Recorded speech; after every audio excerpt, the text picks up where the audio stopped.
काही लोकांनी ही निवडणूक भावनेच्या आधारावर निवडणूक लढवली, परंतु तरी सुद्धा या ठिकाणी महायुतीला लोकांनी कौल दिलाय. 3.5 वर्षामध्ये मुंबईकरांसाठी केलेलं काम जे आहे म्हणजे कॉन्क्रीटचे रस्ते, sewerage treatment plant, Balasaheb Thackeray आपला दवाखाना, रखडवलेली थांबवलेली मेट्रो, स्टे दिलेला कारशेड, असे अनेक प्रकल्प जे थांबवले होते त्याला आम्ही चालना दिली.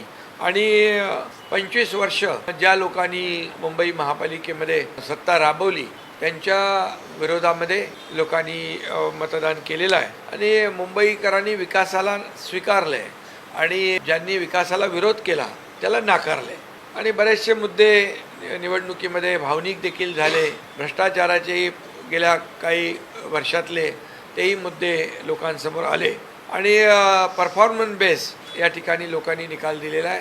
मुंबई जशी लोकांना हवी आहे, मुंबई खड्डेमुक्त पाहिजे, मुंबई प्रदूषणमुक्त पाहिजे, ट्रॅफिक मुक्त पाहिजे, मुंबई भ्रष्टाचार मुक्त पाहिजे, ह्या ज्या काही अपेक्षा मुंबईकरांच्या आहेत त्या पूर्ण करण्याचं काम ऑलरेडी आम्ही सुरू केलेलं आहे. मुंबईमध्ये 2 फेजमध्ये मी मुख्यमंत्री असताना देवेंद्रजींनी आम्ही मिळून निर्णय घेतला की सगळे मुंबईतले रस्ते कॉन्क्रीटचे करायचे. आता तुम्हाला मी सांगतो, तुम्ही पाहाल मेमध्ये मोठ्या प्रमाणावर मेजर पार्ट कंप्लीट होईल.